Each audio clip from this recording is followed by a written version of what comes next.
नमस्कार दोस्तों, स्वागत है आप सभी का।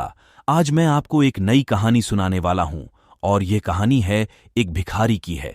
सिर्फ एक विचार ने, एक अच्छे विचार ने उसकी जिंदगी में परिवर्तन ला दिया। वह विचार क्या था, वह आपको कहानी के बाद में पता चलेगा। तो चलिए, आपका ज्यादा समय जाया न करते हुए कहानी को शुरू करते हैं। एक भिखारी था, वह भीख मांगा करता था। रेलवे स्टेशन पर वह रोज आता था और एक ट्रेन में बैठकर वह दूसरे रेलवे स्टेशन पर जाता था। एक दिन उसको एक बिजनेसमैन मिला। उसके दिमाग में ख्याल आया कि हो सकता है यह मुझे ज्यादा पैसे देगा, तो क्यों ना मैं इससे भीख मांगूं। जब वह बिजनेसमैन के पास गया भीख मांगने के लिए, तो उसने उसको भगा दिया और जाते हुए कहा कि कितने बेवकूफ आदमी हो तुम, मुझे ये बताओ कि तुम्हारे पास मेरे को देने के लिए क्या है। जब खुद तुम किसी को कुछ दे नहीं सकते तो मांगना छोड़ दो दोस्तों। भिखारी के दिमाग में यह विचार कौंधा। घर आने के बाद वह सोचने लगा कि मैं क्या दे सकता हूं लोगों को। तभी उसके दिमाग में ख्याल आया कि मैं आगे से लोगों को एक फूल दूंगा। छोटे छोटे फूल, जब भी वह लोगों से भीख मांगता और बदले में उनको फूल देता। लोग सोचते कि यह भी भिखारी कितना अच्छा है, पहली बार इस तरीके का भिखारी देखने को मिला है जो बदले में फूल देता है।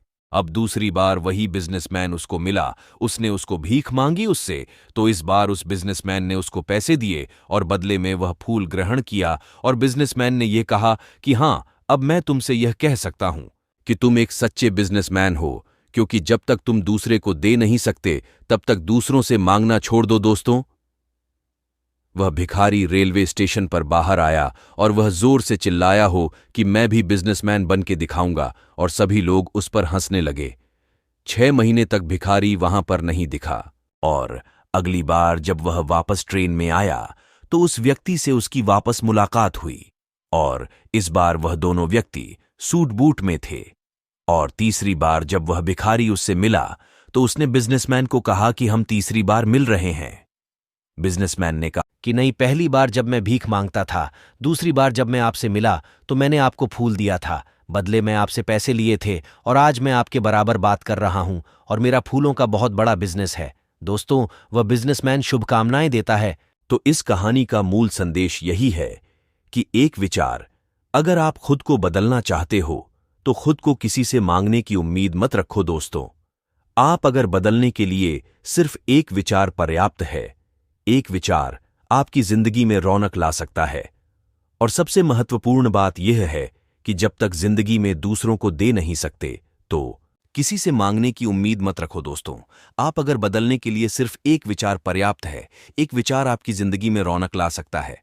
और सबसे महत्वपूर्ण बात यह है कि जब तक जिंदगी में दूसरों को दे नहीं सकते तो किसी से मांगते हो तो बदले में उसको भी कुछ दो।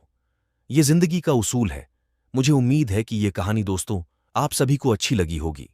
तो लाइक, शेयर एंड सब्सक्राइब जरूर करना।